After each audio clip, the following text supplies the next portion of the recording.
जय जय स्वामी समर्थ। अपने श्री अक्कलकोट स्वामी समर्थ मठ दादर અને સુરત એના મુખ્ય નાયક શ્રી બાલકૃષ્ણ મહારાજ, એમના આધ્યાત્મિક માર્ગદર્શક શ્રી કાક મહારાજ, એમના વિશે આપણે માહિતી શ્રવણ કરી રહ્યા છે। આ પ્રવચનમાં કાક મહારાજ વિશે આપણે શ્રવણ કરીશું। परम पूज्य श्री काक महाराज पत्नी ने लईने प्रारंभिक काल में बोट में कारवार थी मुंबई आवता हता अने बोट में मुसाफरों की भरचक जिरती हती। समुद्र में अर्धु अंतर काप्या पछी बोट ना तळिये तीक्ष्ण मोटा पत्थरनो जबरदस्त मार लागवाथी मोटું કાણું પડી છે અને બોટમાં પાણી આવવા લાગ્યું છે। तो बोट डूबशे ते भयथी मुसाफरोनी दौड़ादौड़ अने रडारोड़ शरू थई गई छे। शांत चित्तथी शिवशंकरनी ध्यान समाधिमां मग्न थयेला परम पूज्य श्री काक महाराज आ शोर बकोरथी तेओ बहिर्मुख थया छे, ध्यानमां आव्या छे अने वस्तु स्थिति तरत ज एमना ध्यानमां आवी गई। तरत ज ए आत्मविश्वासथी जेमांथी पाणी आवतुं हतुं ते खाना पर पोताना बंने पग मूकीने उभा रह्या छे अने તેમણે યાત્રાળુઓને કહ્યું કે અરે રડો છો શા માટે? શિવ હર શંકર નમામિ શંકર શિવ શંકર શંભો હે ગીતાપતિ ભવાની શંકર શિવ શંકર શંભો शिव हर शंकर नमामि शंकर शिव शंकर शंभो हे गिरिजापति भवानी शंकर शिव शंकर शंभो। आ रीतथी भजन मोटेथी बोलीने भगवान शंकर ने तमे बोलावो। तो आ भजन करती वखते गगनभेदी स्वर में तमे बधा बोलो अने मारा अनेक पेढ़ीओना उपास्य एवा शिवशंकर भगवान तमने मरवा देशे नहीं। एमणे ज मोटा अवाजे मक्कमपणे भजननी शरूआत करी अने लोको पण एमां जोडाई गया छे। भजन लखन चालू रह्युं अने थोड़ा समयमां काणामांथी आवतुं पाणी बंध थयुं छे अने आगळनो प्रवास पार करीने बोट मुंबई बंदरमां सुरक्षित रीते आवी पहोंची छे। तो परम पूज्य श्री काक महाराजे बधा प्रवासीओने पहेला उतरवा दीधा अने ते पछी पत्नी साथे तेओ बोटमांथी उतर्या छे। तो बोटमांथी ते उतर्या पछी बोटमां पाणी प्रवेशीने बोट समुद्રના તળિયે જતી રહી છે।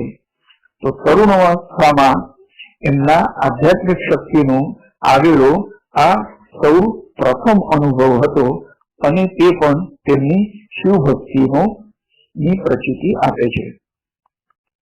મુંબઈની એમની સરકારી મુદ્રણાલયમાં નોકરી સાચવીને અને સાંસારિક જવાબદારીઓ યથાયોગ્ય પાર પાડી એ અધ્યાત્મ માટે રાતનો સમય રાખતા હતા। તો રાતે સોનાપુરમાં શ્રી શંકરના મંદિરમાં એ એક પગ પર ઉભા રહી મળસ્કા સુધી શ્રી શિવશંકરનો જપ અને ધ્યાન કરતા હતા। એ પછી મળસ્કે ઘેર આવી નામ માત્ર થોડી ઊંઘ લઈ પાછા એમને દૈનંદિન કાર્યક્રમમાં જોડાઈ જવું પડતું। તો મુંબઈમાં આ પ્રમાણે 12 વર્ષ ખડતર તપશ્ચર્યા થયા પછી એક મળસ્કે સોનાપુરના જે મંદિરમાં તે સાધના કરતા હતા તે त्रैलोक्यधारी श्री शिवशंकरे एमने स्वप्નમાં दृष्टांत आपी કહ્યું કે વત્સ ગૃહસ્થી જીવન સાચવીને તું આટલા નિશ્ચયથી મારી ઉપાસના કરે છે, હર્ષયોગને પણ પાછળ પાડી દે એવી તારી તપશ્ચર્યા જોઈને હું તારા પર પ્રસન્ન થયો છું। અક્કલકોટના શ્રી સ્વામી સમર્થ ના સગુણ સ્વરૂપમાં હું તારી રાહ જોઉં છું। એટલે ભગવાન કહે છે કે હું અને અક્કલકોટ સ્વામી એ બંને એક જ છે અને તારી સાધના પૂર્ણ થઈ, શ્રી સ્વામી સમર્થમાં તને મારું જ રૂપ જોવા મળશે અને તું ધન્ય થઈશ. એમના સ્વરૂપે હું તારું સદગુરુત્વ સ્વીકારીશ. સદેહ સ્વરૂપમાં જ હું તને સમાધિ સ્થિતિ નો મુક્તિનો ઉત્સવ ભોગવવાનું ભાગ્ય આપીશ. ઉઠ, જલ્દી અક્કલકોટ સહકુટુંબ સહપરિવાર જઈ મને શ્રી સ્વામી સમર્થના સ્વરૂપમાં મળ, હું તારી રાહ જોઉં છું. તો નાથ મહારાજને શંકર ભગવાને દ્રષ્ટાંત આપીને કહ્યું કે હું સ્વામી સમર્થ અક્કલકોટમાં તારી રાહ જોઉં છું અને તારું ગુરુપદ એ અક્કલકોટ સ્વરૂપમાં હું તારું સ્વીકારીશ. તો શ્રી શિવશંકરની નાનપણથી સેવા ઉપાસના હોવાથી દ્રષ્ટાંત પ્રમાણે નોકરીમાંથી 1 મહિનાની રજા મેળવીને તે સહકુટુંબ સહપરિવાર અક્કલકોટ ગયા છે. તેમના અને પરબ્રહ્મ સ્વરૂપ શ્રી સ્વામી સમર્થનો મેળાપ સ્વામી ભક્ત ચોરાપ્પાના ઘેરે થયો. બધાને શ્રી સ્વામી સમર્થ યતિ સ્વરૂપમાં દેખાતા હતા, છતાં પરમ પૂજ્ય તાત મહારાજને માત્ર દ્રષ્ટાંતના શિવશંકર સ્વરૂપમાં દેખાતા હતા. તો તાત મહારાજ આશ્ચર્યચકિત થયા અને દ્રષ્ટાંતની યાદ આવી, પરંતુ શ્રી સ્વામી સમર્થ યતિ સ્વરૂપમાં દેખાતા ન હતા. ત્યારે કાલાવાલા કરીને તાત મહારાજે કહ્યું કે હે ત્રિલોકપતિ શ્રી શિવશંકર, તમે જ તમારા ભક્તો માટે આ સગુણ રૂપ ધારણ કર્યું છે, તો મને કૃપા કરીને યતિ રૂપમાં દર્શન આપો. પરંતુ દર્શન આવ્યું શ્રી વિષ્ણુ સ્વરૂપમાં. એ પણ સ્વરૂપ અલૌકિક હતું. અષ્ટસાત્વિક સ્થિતિમાં પરમ પૂજ્ય તાત મહારાજે ફરીથી કહ્યું કે હે પ્રભુ, શ્રી સ્વામી સમર્થ યતિ રૂપમાં દર્શન આપો. ત્યાર પછી શ્રી સ્વામી સમર્થે એમને જગન્યંતા બ્રહ્માના સ્વરૂપમાં દર્શન આપ્યું. અને ત્યાર પછી શ્રી સ્વામી સમર્થે તેમને બ્રહ્મા, વિષ્ણુ અને મહેશ આ ત્રણેયના સંયુક્ત સ્વરૂપમાં દર્શન આપ્યું. તો પણ તાત મહારાજને તો યતિ રૂપે દર્શન કરવું હતું. એમણે કહ્યું કે હે દયાનિધિ વિશ્વંભર, આપ શ્રી મૂળ યતિ સ્વરૂપમાં મને દર્શન આપો, કારણ કે ભગવાન શિવશંકરે મને કહ્યું છે કે હું તને એ અક્કલકોટના સ્વામી સમર્થ યતિ સ્વરૂપમાં દર્શન આપીશ. તો વિશ્વ દર્શન થયા પછી અર્જુનની જે સ્થિતિ થઈ હતી એ સ્થિતિ તાત મહારાજ કહે છે કે મારી થઈ હતી. પછી તો શ્રી સ્વામી સમર્થે દયાનિધિએ પરમ પૂજ્ય તાત મહારાજના હૃદય પર પ્રેમથી પોતાનો જમણો હાથ મૂક્યો છે અને એમને કહ્યું કે હમ તુમ્હારે મેં હો ગયે. શક્તિપાત યોગની જેમ આ ક્રિયા થઈ અને મહાન દત્તાવતારી શ્રી સ્વામી સમર્થના એ હાથની નિશાની જન્મ સુધી પરમ પૂજ્ય તાત મહારાજના હૃદય પર જેમની તેમ દેખાતી હતી. તો મારા કુટુંબના ગુરુ પરમ પૂજ્ય શ્રી બાલકૃષ્ણ મહારાજ જ્યારે અમારા પરમ ભાગ્યવાન કૈલાસવતી પિતાશ્રીને અને કાકાને એ કહેતા, ત્યારે સદગુરુ પ્રેમથી એમને આંખોમાંથી અવિરત અશ્રુધારા વહેતી અને ક્ષણમાં તેમને સમાધિ લાગી જતી હતી. તો આ હકીકત મારા પરમ પૂજ્ય પિતાશ્રીએ જણાવી છે અને આજે પણ એના સ્મરણથી હૃદય ભરાઈ જાય છે. તો પિતાશ્રીએ અમારા માટે સ્થાવર જંગમ મિલકત જોકે મૂકી ન હતી, તો પણ શ્રી સદગુરુ સાક્ષાત્કારની આવી અનંત યાદગીરીઓની મૂકેલી થાપણ એટલી મોટી છે કે અમારું બધું આધ્યાત્મિક જીવન આ થાપણ પર જાગૃત છે. ઐહિક ઐશ્વર્ય અથવા મિલકત કાળના ઉદરમાં સમય જવાનો છે, પરંતુ ગુરુ પરંપરાની આ થાપણ ચિરંજીવ છે. ભાવનાના પ્રવાહમાં થોડું વધારે પડતું કથન થયું હોય તો મને ક્ષમા કરશો. તો પરમ પૂજ્ય બ્રહ્મીભૂત તાત મહારાજનું આકસ્મિકપણે જ ગુરુપદ લાભેલા શ્રી દયાધન પ્રભુ સદગુરુ રાજાજીરાજ યોગીરાજ શ્રી સ્વામી સમર્થ બધાને એમના પત્નીને ઉદ્દેશીને બોલ્યા કે ગભરાશો નહીં, એ પરબ્રહ્મ દર્શનમાં સમાધિ સ્થિતિમાં છે, રાતે એને દેહાવસ્થા પ્રાપ્ત થશે, એ સમયે એને પ્યાલું ભરીને પાણી આપજો. તો એ પ્રમાણે બ્રહ્મદેવ તાત મહારાજે અર્ધ સમાધિ અને અર્ધ જાગૃત અવસ્થામાં કહ્યું, માં પાણી લાવ. તો એમના પત્ની નજીક હતા, એમને પાણી આપ્યું અને ભાનમાં આવ્યા. તે પછી એક ક્રાંતિમય ઘટના બની અને એનો નિર્દેશ કર્યા વગર શ્રી સદગુરુ અક્કલકોટ સ્વામી સમર્થની મુલાકાતનો અને પરમ પૂજ્ય બ્રહ્મીભૂત તાત મહારાજના જીવનમાં થયેલા કાયાકલ્પનો ભેદ ઉકેલી શકાશે નહીં. તો અક્કલકોટમાં 1 મહિનો પરમ પૂજ્ય તાત મહારાજ અને એમનું કુટુંબ રાજાજીરાજ યોગીરાજ શ્રી સ્વામી સમર્થના સતત સાનિધ્યમાં હતા. બંનેના આધ્યાત્મિક સુખ સંવાદ કલાકો સુધી એકાંતમાં ચાલતા હતા અને સહજ સમાધિ યોગ અને આધ્યાત્મિકતાની પૂર્ણાવસ્થા શ્રી સદગુરુ સ્વામી સમર્થે એમને આપી. લૌકિક દ્રષ્ટિથી બ્રહ્મ કર્મયોગ અવસ્થામાં ફેરફાર ન કરતા મુક્તાવસ્થાનો સચ્ચિદાનંદ ભાવ સતત કેવી રીતે ટકાવવો, આ આધ્યાત્મિક જ્ઞાન શક્તિપાત શ્રી સદગુરુ સ્વામી સમર્થના સહવાસથી અને કૃપા પ્રસાદથી એમને મળે છે.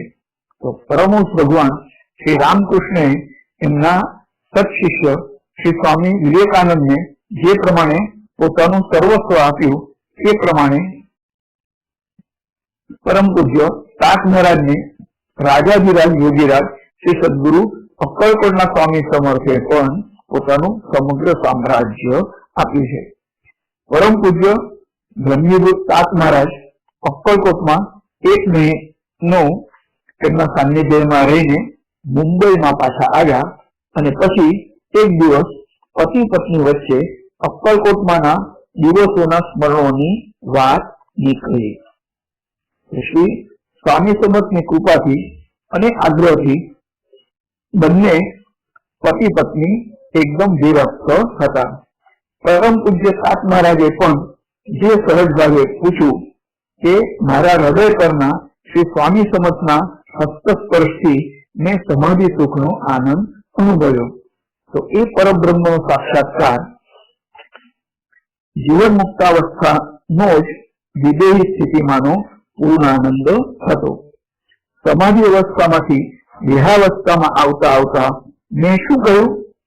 તો એ મહાન પતિવ્રતા સાધ્વી પત્નીને એક ક્ષણના સત્ય કથનનું પોતાના ભાવિ જીવન પર શું પરિણામ થશે તેની જરા પણ કલ્પના ન હતી.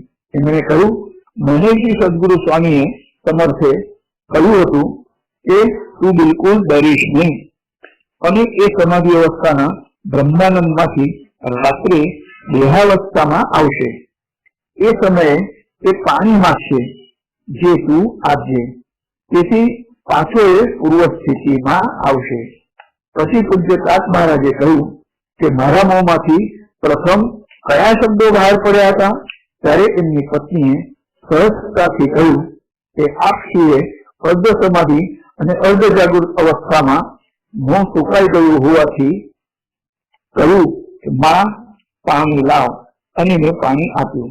બસ આ પંચાક્ષરી વાક્યથી જ પરમ પૂજ્ય તાત મહારાજે કહ્યું કે આમ જો આ ઉદ્ગારો મારા નથી, પણ શ્રી દયાધન સદગુરુ સ્વામી સમર્થની પ્રેરણાથી આ ઉદ્ગારો મારા મોંમાંથી બહાર પડ્યા છે. શ્રી સદગુરુની ઈચ્છાથી આજથી આપ આ દેહના માતા થયા છો, પત્ની હોવા છતાં, અને આ પછી પતિ પત્નીનો સંબંધ સદગુરુ કૃપાથી પૂરો થઈ જાય છે. આપ છાયાની જેમ અમારા સતત સાનિધ્યમાં સુખરૂપ રહેવું. ફક્ત પતિ પત્નીનો સંબંધ પૂરો થયો છે. તો આ સત્ય ઘટના અમારા કુટુંબના સદગુરુ પરમ પૂજ્ય શ્રી બ્રહ્મીભૂત બાળકૃષ્ણ મહારાજ, જે મારા પરમ પૂજ્ય પિતાશ્રી વિશ્વંભર હરિધોત્રેને કહી અને એમના મોંમાંથી સાંભળેલા આ સાંભળેલી આ સત્ય કથા અમે આજે પણ વાચક ભક્તો સમક્ષ રજૂ કરી છે. તો આ સમયે ભગવાન શ્રી રામકૃષ્ણ પરમહંસ અને એમના મહાન તપસ્વી પત્ની પરમ પૂજ્ય શારદા માતા, તો પ્રથમ મેળાપનો પ્રસંગ એ પણ અમારી સમક્ષ ઉભો રહે છે. પરમહંસ ભગવાન શ્રી રામકૃષ્ણ સતત ભાવ સમાધિમાં રહેતા હતા અને વિહારાવસ્થામાં એમને દેહની પણ શુદ્ધિ ન રહેતી હતી. તેથી એમના વડીલ બંધુએ એમના પત્નીને કલકત્તામાં શ્રી કાળી માતાના મંદિરમાં મોકલ્યા છે. અને એની પાછળનો હેતુ એટલો જ કે પત્નીના સહવાસથી આપણો ભાઈ દેહાવસ્થામાં આવશે. પરંતુ પ્રભુ લીલા તો કઈ અઘટિત જ હતી. ભગવાન શ્રી રામકૃષ્ણ પરમહંસે એકાંતના પ્રથમ મેળાપમાં પોતાના મહાન પતિવ્રતા પત્ની શારદા માતાને કહ્યું કે આજો અમે સ્વેચ્છાથી પાણી ગ્રહણ કર્યું અને પત્ની પદ અગ્નિ દેવતાની સાક્ષાએ સ્વીકાર્યું. તેથી અમને મુક્તાવસ્થાના ભગવતી કાળી માતાના ભક્ત સમજીને આત્માનંદમાં રાખજે અને એમાં અમને સતત મદદ કરજે. અમારી વિદેહી અવસ્થામાં પણ સેવા કરવી એ તારી મરજી પર છે. તારી મરજી હોય તો તું સેવા કરી શકે છે, નહીં તો એમાંથી પણ તું મુક્ત છે. તારી ઈચ્છાનો વિરોધ અમે કરીશું નહીં. ભગવાન શ્રી રામકૃષ્ણ પરમહંસની ભાવ સ્થિતિમાંના આ દિવ્ય નિશ્ચયને પરમ પૂજ્ય શારદા માતાએ આપેલો જવાબ વેદકાળથી ચાલતા આવેલા ભારતીય સ્ત્રી જીવનનો એક દૈદિત્યમાન સનાતન આદર્શ છે. એમણે કહ્યું કે આપ શ્રીની પત્ની છું. પતિ પત્નીનો શરીર ભાવ મેં ભગવતી કાળી માતાના ચરણમાં અર્પણ કર્યો હોવાથી આત્મિક ભાવથી હું આપ શ્રીની અખંડ સેવા કરીશ. તો સાક્ષાત્કારી સંત પુરુષોનો સંસાર લૌકિક દ્રષ્ટિએ આપણને ગૃહસ્થાશ્રમી તેઓ દેખાતા હોય છે, તો પણ સંપૂર્ણ રીતે પરમાર્થમાં થયેલો તેમનો ગૃહસ્થાશ્રમ હોય છે. ભગવાન શ્રી રામકૃષ્ણ પરમહંસ તેમજ પરમ પૂજ્ય તાત મહારાજની જેમ અમારા કુટુંબના સદગુરુ પરમ પૂજ્ય શ્રી બાલકૃષ્ણ મહારાજે લગ્ન કર્યું, પરંતુ વૃત્તિ હંમેશા વિરત હતી. પ્રથમ પુત્ર રત્નનો ઉત્સવ જોઈને તેમણે પોતાના પત્ની પરમ પૂજ્ય સૌ કમલા માતાને કહ્યું કે પુત્ર પ્રાપ્તિને કારણે હું અંશત તારા ઋણમાંથી મુક્ત થયો છું. હું હવે મારા આધ્યાત્મ માર્ગમાં મારા દેહથી કાલક્રમણ કરીને સદેહે મુક્ત સ્થિતિ સદગુરુ કૃપાથી મેળવનાર છું. આ પછીના કાળમાં આપણે પતિ પત્નીનું સપન પૂરું કરી આધ્યાત્મ સાધનામાં તમારો મને સહકાર આપશો અને સતત છાયાની જેમ સાનિધ્યમાં રહી મને કૃતાર્થ કરશો. પરમ પૂજ્ય સૌ કમલા માતા રૂપથી અને દેહથી સર્વાંગી સંપૂર્ણ હતા. ધનવાન કુટુંબમાંથી આવ્યા હતા અને પતિ આજ્ઞા શિરોધાર્ય કરી એમણે સંન્યાસીનું અઘરું જીવન જીવવાનું નક્કી કર્યું હતું.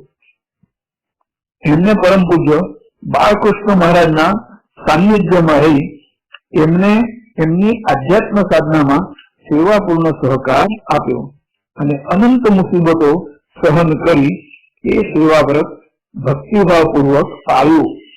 એટલું જ નહીં, પરંતુ મહાસાધી શારદા માતાની જેમ જ શ્રી સદગુરુની સમાધિ પછી પણ શ્રી સદગુરુ અક્કલકોટ સ્વામી સમર્થના દાદરના અને સુરતના મઠની વ્યવસ્થા પણ તેમણે જોઈ છે. તે જ પ્રમાણે ભક્ત પરિવારની ઉપાસનામાં માર્ગદર્શન દેહ મુક્તા સુધી એમણે ચાલુ રાખ્યું છે. કેટલો ભવ્ય આ ત્યાગ અને કેવી આ તપસ્યા! તો અમારા પૂર્વજોની પુણ્યથી અમને નાની ઉંમરમાં પરમ પૂજ્ય કમલા માતાનો પુત્રવત પ્રેમ મળ્યો છે. ઉપાસનાનું એમણે સ્વીકારેલું અસીધારા વ્રત છેવટ સુધી એમણે બરાબર પાળ્યું છે. પરમ પૂજ્ય શ્રી બાલકૃષ્ણ મહારાજે એમને રોજ 30,000 જપ કરવા માટે કહ્યું હતું અને પરમ પૂજ્ય બાલકૃષ્ણ મહારાજે એમને 30,000 જપ કરવા કહ્યું હતું અને મઠની સંપૂર્ણ વ્યવસ્થા પણ તેમને જ સંભાળવાની હતી. તો મહારાજના શિષ્ય પરિવારનું માતૃભાવનાથી સંગોપન કરી રોજ આટલો જપ તન્મયતાથી તેઓ ધ્યાન અવસ્થામાં તેઓ કરતા અને એ કોઈ સામાન્ય વાત નથી. જપ માટે તે દૂધ વગરની કોરી કોફી પર રહેતા હતા અને દિવસભર સતત મઠમાં આવનાર ની દેખભાળ કરવા માટે એમને જપ માટે સમય મળતો ન હતો. પછી પૂરી રાત તેઓ જપમાં મગ્ન હોવાથી અન્ન વગર કોરી કોફી પર એમણે 3 વર્ષ કાઢ્યા હતા. કંઈ પણ ખાતા કે ઉલટી થઈ નીકળી જતું હતું. તો પરમ પૂજ્ય તાત મહારાજ પર એમની ખૂબ ભક્તિ હતી અને સમાધિ પછી પરમ પૂજ્ય તાત મહારાજે એમને સગુણ રૂપમાં દર્શન આપી મધરાત પછી એક લાડવો ખાવા આપ્યો છે અને ત્યારથી કમલા માતા જમવા લાગ્યા છે. તો આ ઘટના સુરતની કમલા માતાની સ્વામી સમર્થ પર ઘણી ભક્તિ હતી અને પરમ પૂજ્ય સદગુરુ બાલકૃષ્ણ મહારાજે નિર્વાણ થતા પહેલા સાચવજો એવી જે આજ્ઞા કરી હતી તો એનું કમલા માતાએ અક્ષરશઃ પાલન કરી પ્રેમા માતૃપ્રેમની લાગણીથી સુરત અને દાદર મઠમાં આવનાર ભક્તજનોનું દુઃખ નિવારણ કરી એમને સ્વામી ભક્તિના પંથે વાળ્યા. તો એ અષાઢ સુદ ચોથ અને દિનાંક 7/7/1932 ના દિવસે કમલા માતા નિર્વાણ પામ્યા છે. પરમ પૂજ્ય કમલા માતાએ સદગુરુ બાલકૃષ્ણ મહારાજ ના શિષ્ય પરિવારને સતત માર્ગદર્શન આપ્યું છે અને શ્રી અક્કલકોટ સ્વામી સમર્થની કૃપાથી વાક સિદ્ધિ અને ક્રિયા સિદ્ધિ પણ પ્રાપ્ત કરી હતી. તેવા તે મહાન સાધુ હતા. ગુરુ જેટલું જ માન મહારાજના શિષ્યો અને શિષ્ય પરિવાર એમને આપતો હતો. શ્રી દત્ત જયંતિ, શ્રી સ્વામી સમર્થ જયંતિ, શ્રી તાત મહારાજની પુણ્યતિથિ અને શ્રી સ્વામી સમર્થની પુણ્યતિથિ વગેરે મઠના ઉત્સવ પરમ પૂજ્ય કમલા માતાની સર્વ સંગ્રહાકૃતિથી ઘણા જ મોટા પ્રમાણમાં થતા હતા. તો પ્રસ્તુત લેખક એટલે જે વિદ્યાધર ધોતે છે 6 વર્ષની ઉંમરથી આ ઉત્સવમાં ભાગ લેતા હતા અને આ ભવ્ય દેખાવ એક વખત જોવો અને પૂરો જન્મ એને યાદ કરવો એવો હૃદય સ્પર્શી હતો. એ નાની ઉંમરથી પરમ પૂજ્ય સ્વામી ભક્તો કૈલાસવાસી સોલિસિટર રેડે કાકા અને કૈલાસવાસી ડોક્ટર દેશમુખ જેવાનો સત્સંગ અને સહવાસ અમને સતત મળતો હતો અને આ બે મહાન સ્વામી ભક્તોએ દેહપાત થાય ત્યાં સુધી અમને પુત્રવત પ્રેમ આપ્યો છે અને શ્રી ગુરુ પરંપરાની અનેક યાદગીરી અમને કહી સંભળાવી છે. અમારી શ્રી સ્વામી ભક્તિ ચાલુ રાખવાના આ બે સત્પુરુષોનો ખૂબ જ મોટો ફાળો છે અને વિશેષ કરીને કૈલાસવાસી જેમને કાકાના સહવાસમાંના પરમ પૂજ્ય સદગુરુ બાલકૃષ્ણ મહારાજની અગમ્ય અને યાદગીરીથી અમારા કૃત્ય હૃદય મહારાજનું ચરિત્ર 3 તરફથી જાગૃત રાખ્યું છે. તો આધ્યાત્મિક પરાનુભૂતિ શ્રવણથી શ્રદ્ધા નિર્માણ થાય છે, પરંતુ એ સ્થિતિ થઈ જીવનમાં પરમાર્થનો સ્થાયી ભાવ નિર્માણ થવો એ માટે ભક્ત સાથે પોતાનું પણ કોઈ પૂર્વ સુકૃત એવું હોવું જોઈએ, ત્યારે એને માણી શકતો હોય છે. બાલકૃષ્ણ મહારાજે કમલા માતાને સમજાવીને કહ્યું કે અમે પૂર્વ પ્રાર્થ લીધે થોડો સમય પણ ગૃહસ્થી જીવન જીવી શક્યા, પરંતુ ચિરંજીવ બાબુ જન્મથી જ વિદેહી છે અને એ જીવન મુક્ત અવસ્થામાં જન્મે આવ્યો છે. કામ, ક્રોધ, લોભ, મોહ, મદ, મત્સર આ ષડરૂપ ઉપર એને પૂર્વજન્મની યોગ સાધનાથી સંપૂર્ણ વિજય મેળવ્યો છે. તો આપની જીભ જ હોય તો ચિરંજીવ બાબુના લગ્ન ધામધૂમથી સુરતમાં જ આપણે કરીએ, પરંતુ આવેલ ગૃહલક્ષ્મીને આપની જેમ જ સંન્યાસીનું જીવન જીવવું પડશે. પરમ પૂજ્ય કમલા માતાને થયું કે આ કેવી રીતે શક્ય છે?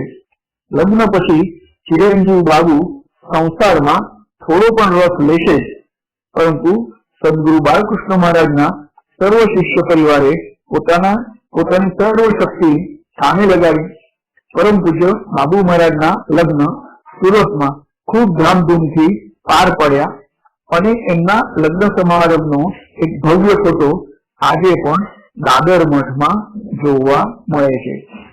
તો વિદ્યાધર ધોત્રે કહે છે કે અમારા કાકા કૈલાસવાસી સદાશિવ હરિ ધોત્રે તથા બાબુ કાકાએ અને બીજા બધા સ્વામી સવર્ત પરિવારે એમાં બહુ મોટા પ્રમાણમાં ભાગ લીધો હતો અને સુરતમાં લક્ષાધીશના પુત્રને શોભે એવો લગ્ન સમારંભ પાર પાડ્યો હતો. પરમ પૂજ્ય કમલા માતાને ઘણો સંતોષ થયો, પરંતુ આ બધા મનોરથો મૃગજળ જેવા જ ખર્યા છે.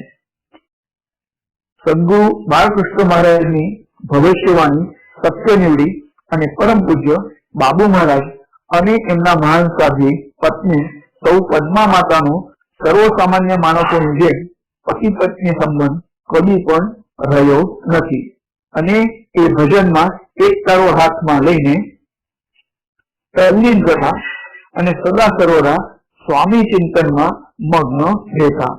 લગભગ એ તલ્લીનતામાં એ સદૈવ રહેતા હતા. ખાવા પીવાની પણ એમને શુદ્ધિ રહેતી ન હતી. એમનું સંસારમાં બિલકુલ ધ્યાન ન હતું અને એમના ધર્મપત્ની પદ્મા માતા સર્વ સંસારની સંભાળ રાખતા. પરંતુ કમલાબાને વહુની આ અવસ્થા જોઈ ખૂબ દુઃખ થતું હતું, પરંતુ કઈ પણ ઈલાજ ન હતો. પરમ પૂજ્ય તાત મહારાજે એમને દિલાસો આપ્યો કે શ્રી અક્કલકોટ સ્વામી સમર્થની આ ઈચ્છા છે. તો બાલકૃષ્ણના પશ્ચાત આપ શ્રી જે પ્રમાણે મઠનો પરિવાર સાચવીને રહ્યા છો એ પ્રમાણે જ શ્રી બાબુ અને શ્રી સૌ પદ્મા આ મઠ અને શ્રી સ્વામી સમર્થની નામના સમુદ્ર કિનારે ખૂબ જ વધારશે. સદગુરુ શ્રી તાતવાણી આજે પણ સત્ય થઈ રહી છે. તો ભવ્ય દ્રશ્ય જોઈ હૈયું ઉભરાઈ જાય છે અને નાના મઠનું ભવ્ય મકાનમાં થયેલું રૂપાંતર, હજારો દર્શનાર્થીઓની ગીરડી, ભક્તોની પૂર્ણ થનારી કામનાઓ, આ બધું અમારા કુટુંબના સદગુરુ પરમ પૂજ્ય શ્રી બાલકૃષ્ણ મહારાજ, પરમ પૂજ્ય કમલા માતા અને અખંડ વિદેહી સ્થિતિમાં શ્રી સ્વામી સમર્થના ચરણમાં તલ્લીન થયેલા પરમ પૂજ્ય બાબુ મહારાજ અને એમના ધર્મપત્ની પદ્મા માતાની પુણ્યાઈ છે. તો આ બધાની અલૌકિક તપશ્ચર્યાનું આ ફળ છે. આજે પણ એ બધા ચિરંજીવ અવસ્થામાં શ્રી સ્વામી સવર ભક્તોને સાંત્વન આપે છે અને સ્વપ્નમાં સાક્ષાત્કારથી માર્ગદર્શન પણ આપે છે. તો પોતાની પુણ્યથી ભક્તોનો દુઃખમાંથી તેઓ છોડાવીને સુખરૂપ રાખે છે. તો આપણે તાત મહારાજ અને એમના પછી બાબુ મહારાજ અને એમનો પણ જે પરિચય આ પ્રવચનમાં આપણે સાંભળ્યો છે અને ઉત્તરાર્ધમાં જે પણ બીજી બધી લીલાઓ હશે તેને આપણે શ્રવણ કરીશું. જય જય સ્વામી સમર્થ. શ્રી તાત મહારાજ કી જય. શ્રી બાલકૃષ્ણ મહારાજ કી જય.